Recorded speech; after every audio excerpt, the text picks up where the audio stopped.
Setelah kita mendirikan sholat duhur secara berjamaah, semoga apa yang telah kita lakukan mendapatkan keridhaan dan keberkahan dari Allah Subhanahu wa Ta'ala. Amin ya Rabbal Alamin. Salawat serta salam tentunya tidak lupa untuk selalu kita sampaikan kepada junjungan kita Nabi Muhammad sallallahu alaihi wasallam, para keluarga, sahabat tabi'in serta seluruh umatnya selalu beristiqamah mengikuti sunnah-sunnahnya hingga yaumul qiyamah. Seperti yang rutin kita lakukan di tempat yang kita cintai ini, di pekan pertama di hari Selasa kita sedikit membahas tentang satu hari bersama Rasul sallallahu alaihi wasallam, yang saat ini karena kita di bulan Ramadan, kita coba secara singkat membahas satu hari bersama Rasulullah di bulan Ramadan. Tentunya bila kita ingin berbicara tentang Rasul di bulan Ramadan, ada dua. Dari tanggal 1 sampai tanggal 20 itu hampir sama perbuatan Rasulullah SAW dalam kesehariannya di bulan Ramadan. Tapi di tanggal 21 ke atas sampai Idul Fitri Rasulullah berbeda.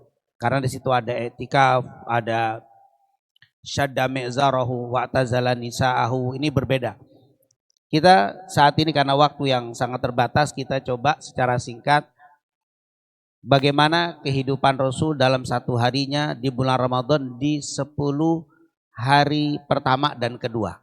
Yaitu disebutkan di dalam hadis-hadis Rasulullah SAW. Yang pertama, Rasulullah SAW selalu berniat setiap harinya sebelum datang waktu subuh. Berbeda dengan puasa-puasa sunnah, Rasulullah SAW biasanya kadang-kadang bisa saja puasa sunnah itu niatnya di waktu pagi.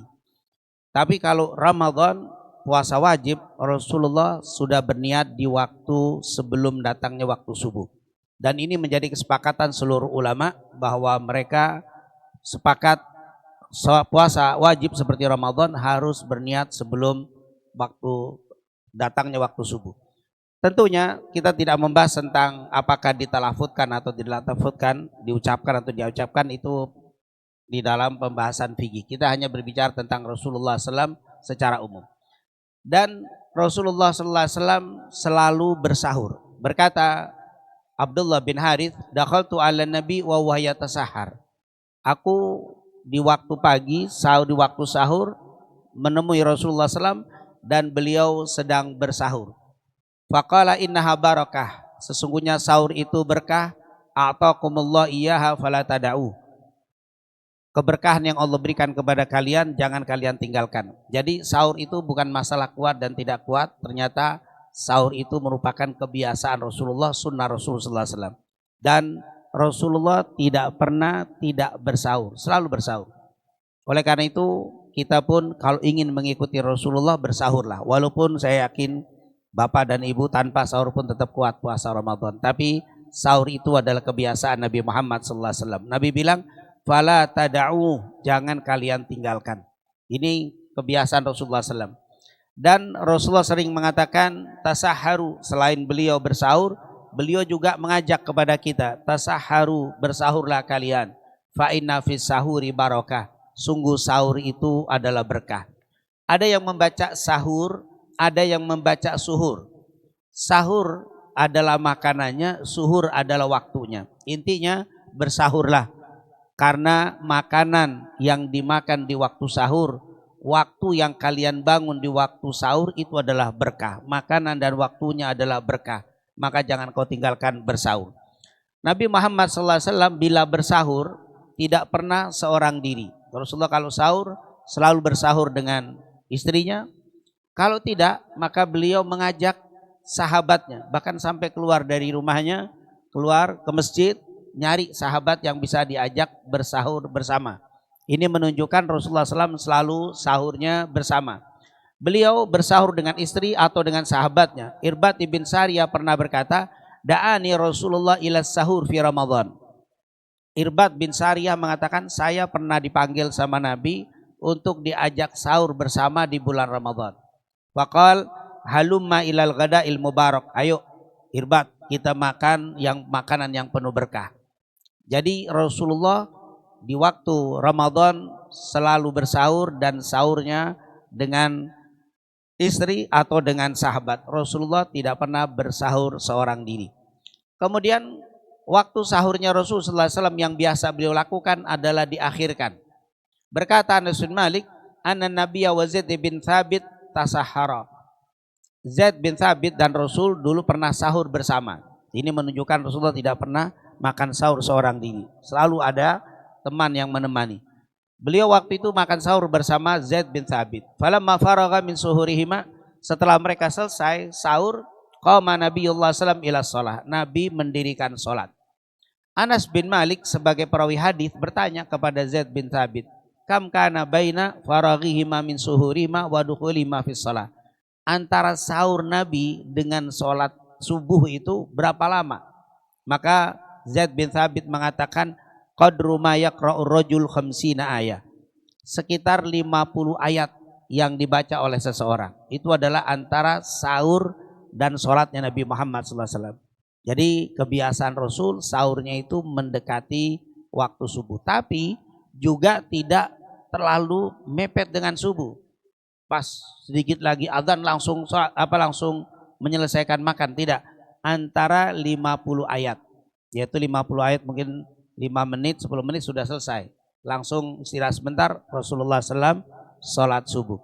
Kemudian setelah itu Rasulullah SAW setelah mendengar suara adzan, Rasulullah SAW sholat qobliyah di rumahnya. Sholat qobliyah subuh, karena rumah Rasul itu dempet dengan masjid. Rasulullah sholat qobliyah subuh. Kemudian Rasulullah menunggu iqamah dari Bilal bin Rabah.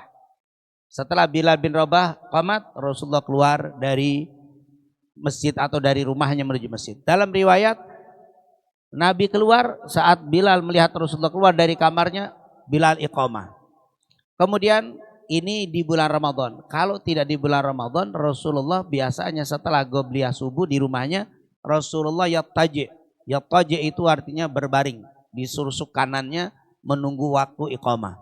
Tapi karena ini Ramadan, Rasulullah tidak yattaji. Karena habis makan Rasulullah SAW. Jadi nunggu Bilal qomat, Rasulullah keluar. Apabila Rasulullah SAW ini pernah diceritakan oleh Aisyah, anna Rasulullah kana yudrikul fajar. Rasulullah pernah di waktu bulan Ramadan, dia pas adzan subuh, Bilal adzan, Rasulullah masih junub. Lalu Rasulullah mandi, kemudian beliau sholat. Wahwa yasum. Jadi Rasulullah pernah saat adzan subuh masih dalam keadaan belum mandi junub. Dan ini menunjukkan hadis Bukhari ini bahwa mandi junub walaupun saat adzan itu tidak membatalkan puasa. Yang membatalkan itu hubungannya sebelum subuh, tapi mandinya pas subuh.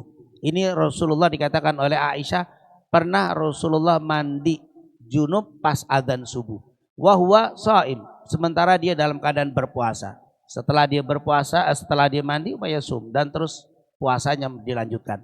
Ini adalah kebiasaan Rasul. Ini menunjukkan bahwa Rasulullah di bulan Ramadan itu melakukan hubungan suami istri di malamnya.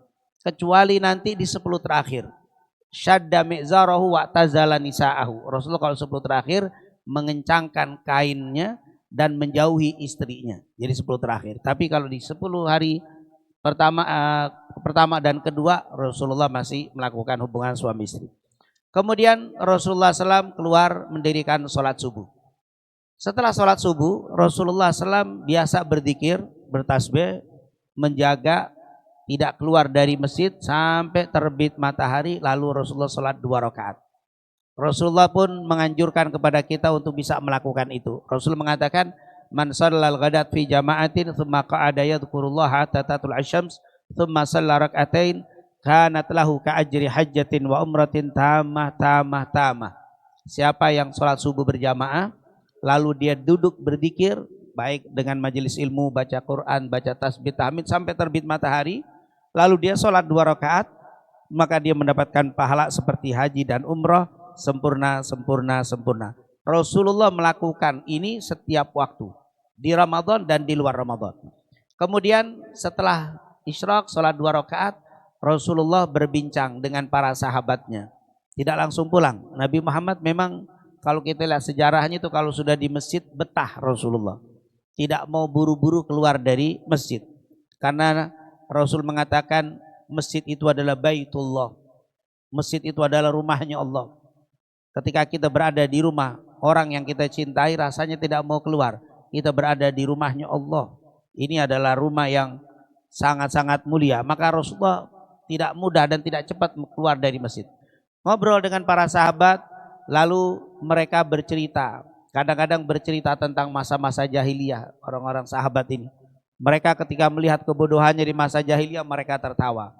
Dan Rasulullah hanya tersenyum. Sebagaimana diceritakan oleh Simak ibn Harb, pernah dia bertanya kepada Jabir bin Samurah, wahai Jabir bin Samurah, apakah kamu pernah duduk-duduk dengan Rasul di masjid? Pernah. Rasulullah SAW biasanya kalau habis sholat subuh, Rasulullah berzikir sampai syuruk, lalu sholat 2 rakaat, lalu Rasulullah meluangkan waktu untuk duduk bersama kami. Dan kami waktu itu yatahaddatsun, kami berbicara fayakhuduna fi amril jahiliyah. Kami cerita tentang masa-masa kami di masa jahiliyah. Lalu kami mentertawakan kebodohan kami di masa jahiliyah. Wa yatabassam, dan Rasulullah hanya tersenyum. Artinya Rasulullah tidak menyalahkan ketika di masjid itu ada yang berbicara tentang urusan hidayah, urusan taufik. Bahkan Rasulullah tidak menentang ketika ada yang tertawa, tapi Rasulullah hanya tersenyum. Maka kata para ulama, tertawa di dalam masjid boleh, tapi dengan syarat tentunya tidak berlebihan. Berbicaranya tentang kebaikan dalam artian kita menertawakan kebodohan kita, kekhilafan kita. Nah, ini adalah kebiasaan Nabi Muhammad SAW. Rasulullah hanya tersenyum. Setelah selesai baru Rasulullah pulang ke rumahnya. Rasulullah kembali ke rumah. Dan rumahnya Rasul dikatakan oleh para ulama, gambaran rumah Rasul seperti ini, sebagaimana disebutkan di dalam atau bisa kita dapati di museum masjid atau museum Madinah. Ini dapat seperti ini. Ini masjidnya Nabi Muhammad SAW. Dulunya ini adalah kiblat arah Baitul Maqdis. Arah Baitul Maqdis. Ini digunakan menjadi suffah, tempat orang-orang miskin yang gak punya rumah tinggal di sini. Tapi 16 bulan setelah Rasulullah di Madinah, kiblat pindah dari tempat ahli sufa ini menjadi kiblat, dan ini menjadi tempat ahli sufa. Ahli sufa itu orang-orang yang tidak punya rumah tinggal di sini. Nah, ini rumah istri-istri Rasulullah SAW. Ini rumah Hafsah, ini rumah Aisyah yang nyambung pintunya dengan masjid. Ini rumah Fatimah putri Rasulullah SAW dan Ali bin Abi Thalib. Ini rumah istri Rasul namanya Saudah. Ini Ummu Salamah. Ini Sofia Juwairiyah. Artinya rumah-rumah Rasul itu dekat dengan masjid. Setelah isyraq, setelah berbincang ya dengan para sahabatnya, Rasulullah kembali ke rumahnya. Kemana kembalinya? Tergantung giliran yang saat itu digilir. Karena memang para istrinya ini mendapat giliran bergantian. Rasulullah SAW menginapnya. Dan gambaran rumah Rasul SAW seperti ini yang disebutkan oleh para ulama. Ada yang namanya hujrah, yaitu kamar tidurnya Rasul. Ada yang namanya ghurfah, tempat penerimaan tamu atau ruang keluarga. Rasulullah karena meninggalnya di tempat tidur sini, maka dikuburlah Rasulullah di tempat di mana dia meninggal. Karena hadis dari Abu Bakar As-Siddiq, Rasulullah itu akan dikubur atau para nabi dikubur di mana dia meninggal, tidak boleh dipindah. Karena meninggalnya di tempat tidurnya di kamarnya, maka Rasulullah dikubur di sini. Yang tentunya saat ini sudah berada di dalam masjid karena pelebaran nanti di sini. Jadi ini kuburan Nabi berada di dalam masjid Nabi Muhammad SAW. Nah, ini adalah Rasulullah kembali ke rumahnya. Lalu apa yang dilakukan di rumah di bulan Ramadan? Rasulullah SAW membantu pekerjaan istrinya dengan membersihkan rumah, mencuci dan lainnya. Dan ini diceritakan oleh Aisyah. Aswad, seorang perawi hadis, bertanya kepada Aisyah, maka Nabi SAW yasna'u fi baitih. Wahai Aisyah, apa yang dilakukan Nabi saat berada di rumahnya? Kana yakunu fi mihnati ahli. Beliau melakukan pekerjaan keluarganya, nyapu dan seterusnya, membersihkan rumah. Fa idza hadaratis shalah kharaja ila shalah. Tapi kalau sudah datang waktu salat, ditinggalkan pekerjaannya, dia mendirikan salat. Catatan, istrinya tidak pernah nyuruh Nabi, tapi Nabi yang mau. Ini jangan sampai nanti pakai hadis ini lalu suami disuruh mengerjakan pekerjaan rumah, suruh nyuci. Ini bukan. Rasulullah tidak malu dan tidak disuruh untuk membantu istrinya, tapi beliau yang membantu. Di dalam riwayat lain kata Aisyah, kana basyaron minal basyar. Rasulullah tuh kalau di rumah ya seperti manusia biasa. Dia tidak meletakkan dirinya sebagai nabi, sebagai kepala negara, sebagai imam, panglima, tidak. Kalau sudah di rumah ya dia sebagai suami. Kalau nanti ketemu Hasanuddin dia sebagai kakek. Jadi dia meletakkan dirinya di rumah itu sebagai kepala rumah tangga. Nah, tidak dibawa-bawa status yang di luar sana, tapi di rumah dia adalah seorang suami. Yafli thaubah, kadang-kadang suka mencuci bajunya sendiri, waya julubu syatah, dan juga yahlub, yaitu memerah susu kambingnya sendiri, waya khdumu nafsah, kadang-kadang dia membersihkan atau membantu dirinya sendiri. Di riwayat yang lain beliau suka menjahit, kalau ada bolong bajunya dijahit. Itulah kebiasaan Nabi di rumahnya. Ini yang dilakukan Rasul saat pulang di bulan Ramadan. Kemudian Rasulullah kadang bergurau, bercumbu, bahkan Rasulullah SAW kadang mencium istrinya saat pulang ke rumahnya. Karena Nabi yugabbilu wa yubashiru wa huwa shaim. Nabi mencium istrinya wa huwa shaim, dan dia dalam keadaan puasa. Wa kana amlakukum liirbih. Tapi beliau itu memang orang yang paling kuat dalam menahan syahwatnya. Oleh karena itu orang yang puasa tidak haram mencium istrinya. Rasulullah mencium. Intinya tidak syahwat. Bahkan berkata Abu Hurairah, ada seseorang datang ke Rasulullah, dia bertanya untuk bercumbu dan mencium istrinya. Nabi bilang farakhasalah, Rasulullah memberikan izin kepadanya. Tapi ada orang lain datang kepada Nabi untuk minta izin mencium, atau boleh nggak saya mencium dan mencumbu istri saya. Dilarang. Fanaha, Nabi melarangnya. Ternyata kata Rasulullah, kata Abu Hurairah, faida, sungguh aku lihat yang diizinkan sama Nabi yang tua, yang muda minta izin gak dikasih. Ini menunjukkan kata para ulama, berarti mencium istri di bulan Ramadan tidak mengurangi pahala, apalagi membatalkan.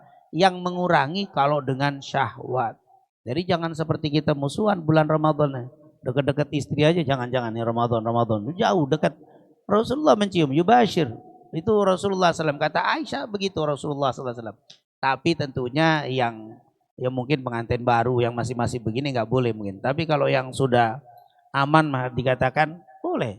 Ini Rasulullah, dan termasuk minas sunnah, termasuk daripada sunnah Rasulullah SAW. Jadi Ramadan itu adalah bulan keakraban, bukan bulan saling menjauhi. Kemudian apalagi yang dilakukan Rasul di rumahnya? Rasulullah setelah membantu istrinya, terus Rasulullah mendirikan sholat duha. Rasulullah sholat duhanya di rumah. Karena Rasulullah yusalli duha arba'an wa yazidu masya Allah. Rasulullah biasanya sholat duhanya 4 rakaat. Kadang-kadang menambah apa yang dikatakan Aisyah. Dan Rasulullah setelah itu melakukan kailulah. Apa itu kailulah? Tidur sebelum waktu zuhur. Dalam riwayat yang lain kailulah ini diterjemahkan juga tidur setelah zuhur.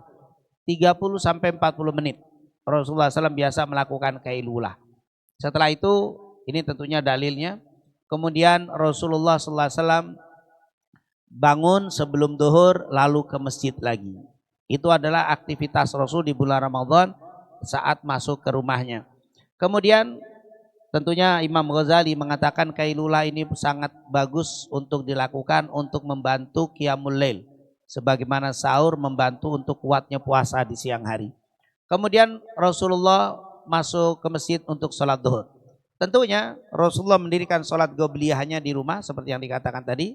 Kemudian Rasulullah masuk ke masjid dan Rasulullah pun mendirikan sholat zuhur berjamaah menjadi imam. Lalu memberikan nasihat, membuka peluang pertanyaan kepada para sahabatnya yang ingin bertanya. Lalu kalau memang sudah tidak ada yang bertanya, Rasulullah melakukan apa lagi? Rasulullah SAW menjenguk apabila ada yang sakit setelah zuhur. Jadi setelah sholat zuhur, Rasulullah SAW kalau ada yang sakit, Rasulullah datangi. Kadang-kadang Rasulullah mengajak beberapa sahabat yang masih belum pulang, intaliqu bina ilal basir. Ayo bareng-bareng kita jenguk Basir. Dia sedang sakit, kita datang. Itu kebiasaan Rasulullah SAW. Maka di sini sunnah iyadatul marid, menjenguk orang sakit. Dan Rasulullah biasanya menjenguk orang sakit ini kalau sudah sakitnya lebih dari 3 hari. 3 hari Rasulullah jenguk orang itu kalau sudah sakit, ini menunjukkan sakitnya berat. Apabila ada yang mengalami kesulitan, Rasulullah menyelesaikan. Ada masalah begini-begini, Nabi datang menyelesaikan. Kadang-kadang siang Rasulullah harus jalan siang hari di bulan Ramadan, mendatangi atau menyelesaikan permasalahan tadi. Setelah itu Rasulullah mendatangi janda dan anak-anak yatim. Mereka ditanya keadaan mereka, bagaimana urusan makan dan seterusnya. Keperluan dijaga oleh Rasul di siang hari. Kemudian selain itu Rasulullah di siang hari juga kadang datang ke pasar. Rasulullah mengontrol pasar Madinah. Pernah sekali waktu diceritakan Abu Hurairah, Rasulullah melihat ada seseorang yang menjual kurma satu keranjang. Lalu Rasulullah menyisingkan lengan bajunya, kemudian memasukkan tangannya, dan ternyata Rasulullah dapati kurma masih basah di dalam. Rasulullah tanya, ini kenapa fulan? Kenapa ada yang basah di dalam? Engkau tidak letakkan di luar, tapi engkau taruh di dalam. Ya Rasulullah, belum aku sempat keringkan. Kenapa engkau tidak tampakkan di depan atau engkau beritahukan orang yang membeli kalau ada yang basah? Karena kalau ada yang basah berarti kurmanya kurang bagus. Yang kedua, timbangannya lebih berat. Maka Nabi bilang, man ghassana falaysa minna, yang menipu bukan bagian dari golonganku. Kalau dagang jangan nipu, kata Rasulullah SAW. Itu kebiasaan Rasul di siang hari. Jadi bulan Ramadan itu bulan aktivitas, bukan berarti bulan bermalas-malasan Rasulullah SAW. Singkat cerita, Rasulullah kembali sebelum asar sudah sampai ke masjidnya lagi. Lalu Rasulullah sholat asar berjamaah, kemudian membuka peluang lagi. Kalau ada yang bertanya, kadang Rasulullah memberikan nasihat. Jadi sahabat diberikan waktu bertatap muka dengan Rasul dalam satu hari 3. Setelah subuh, setelah zuhur, setelah asar. Maghrib isya tidak. Maka ini adalah peluang yang luar biasa. Seorang pemimpin memberikan waktu yang begitu luas kepada orang-orang yang dipimpinnya sampai 3 kali dalam satu hari.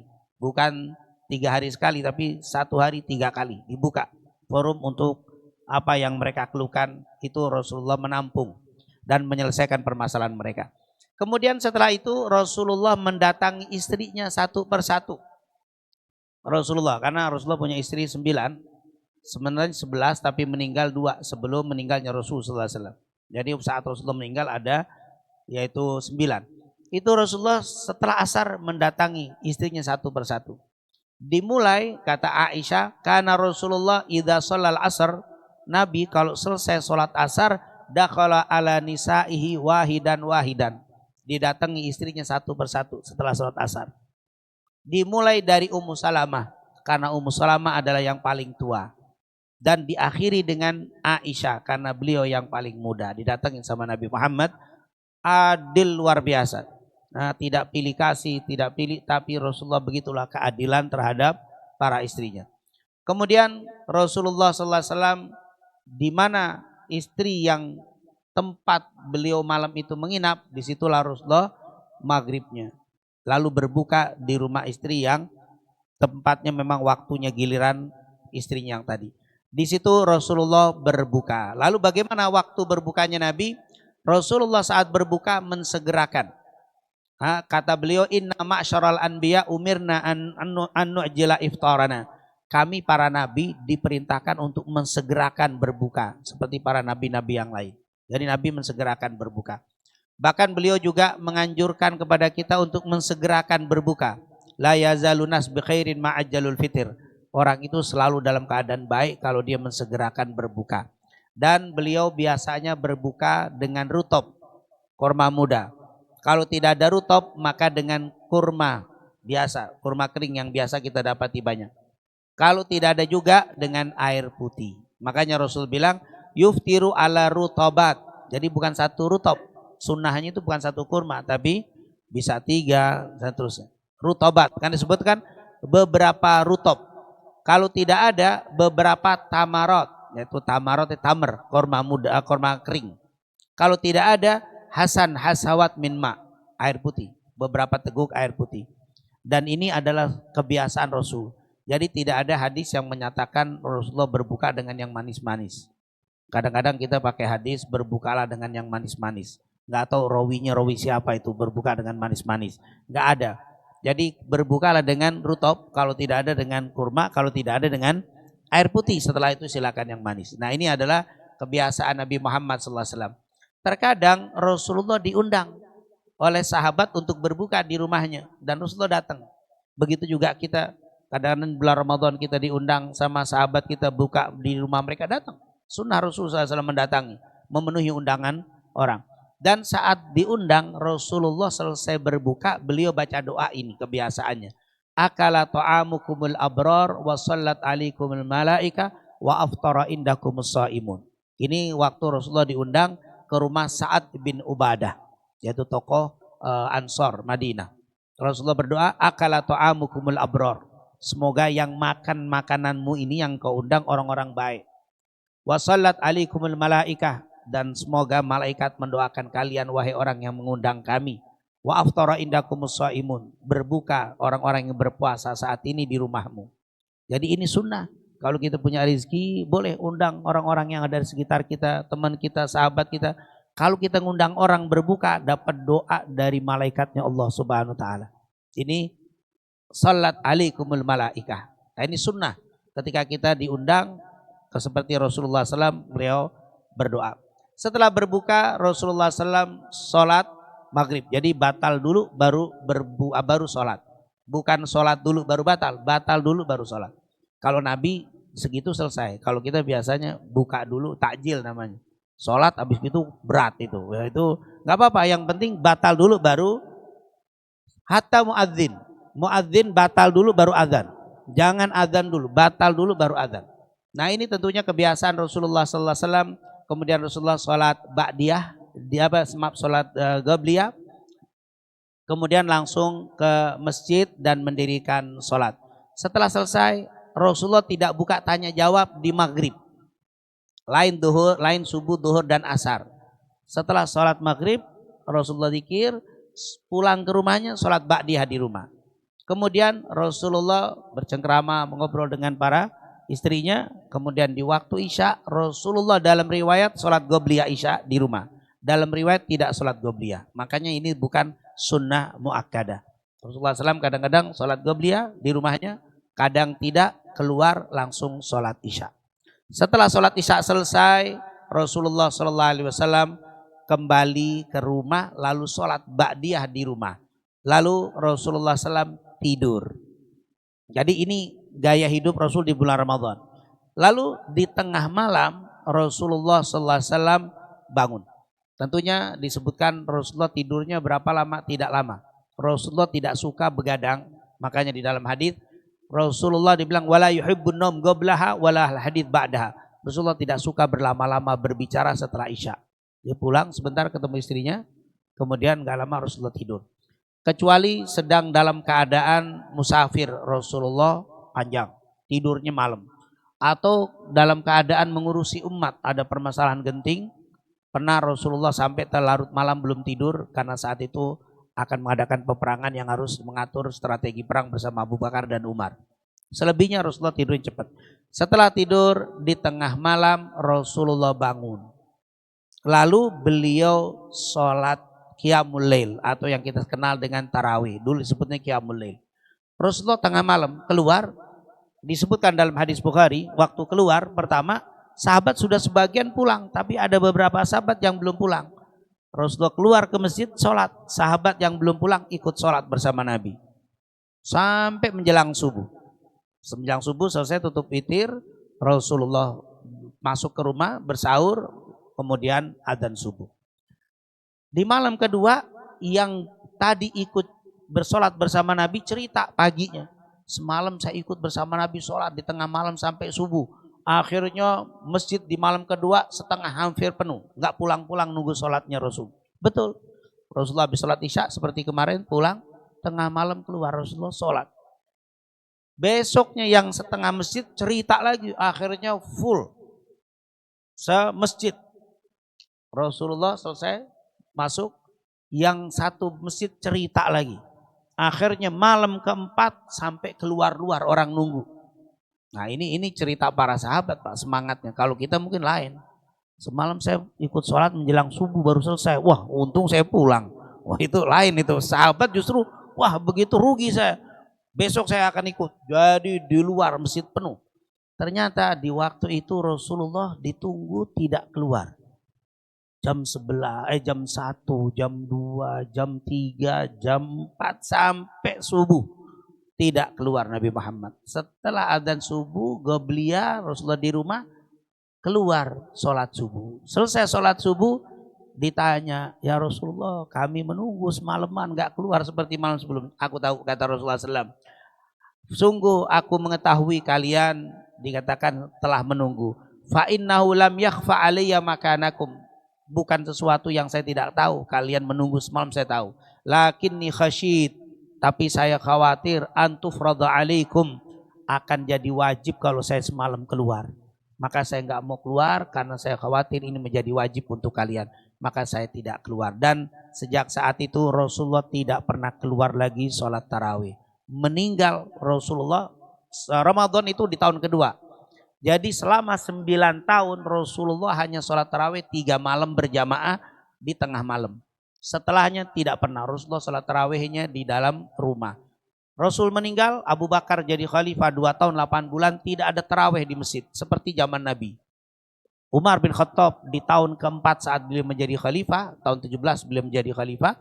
Di tahun keempat beliau menjadi khalifah, ditetapkan sholat berjamaah dari awal bulan sampai akhir bulan, dimulai ba'dal isya. Makanya Umar bin Khattab ketika melihat orang berjamaah sholat tarawih apa? Alladzina yanamuna, yang tidur lebih bagus daripada yakumun, ya daripada yang sholat. Maka aslinya sholat tarawih itu tidur lebih dulu baru sholat tarawih sampai menjelang subuh. Tapi Umar bin Khattab ngelihat zaman Rasul aman, zaman Abu Bakar aman, tapi zaman saya tidak aman, apalagi zaman sekarang lebih tidak aman lagi. Kalau kita habis sholat tarawih kita pulang, sholat subuh, sholat isya, lalu kita pulang tengah malam kita ke masjid sholat tarawih, insya Allah lolos semuanya. Makanya Umar bin Khattab punya ijtihad, sudah sholat tarawih dilakukan setelah isya langsung. Nah, tidak seperti di masa Rasulullah SAW. Semoga apa yang kita lakukan selama bulan Ramadan ini diterima semua oleh Allah Subhanahu wa taala. Ibadah kita yang wajib dan sunnah diterima oleh Allah, dan semoga Ramadan ini menjadi Ramadan terbaik daripada Ramadan-Ramadan yang telah berlalu, dan semoga Allah pertemukan kembali kita dengan Ramadan di tahun-tahun yang akan datang. Amin. Amin ya rabbal alamin. Rabbana taqabbal minna innaka antas samiul alim wa tub alaina innaka antat tawwabur rahim. Wa sallallahu ala sayyidina Muhammadin wa ala alihi washabihi wasallam. Walhamdulillahi rabbil alamin. Subhanakallahumma wa bihamdika asyhadu an la ilaha illa anta astaghfiruka wa atubu ilaik. Lebih kurangnya wassalamualaikum warahmatullahi wabarakatuh.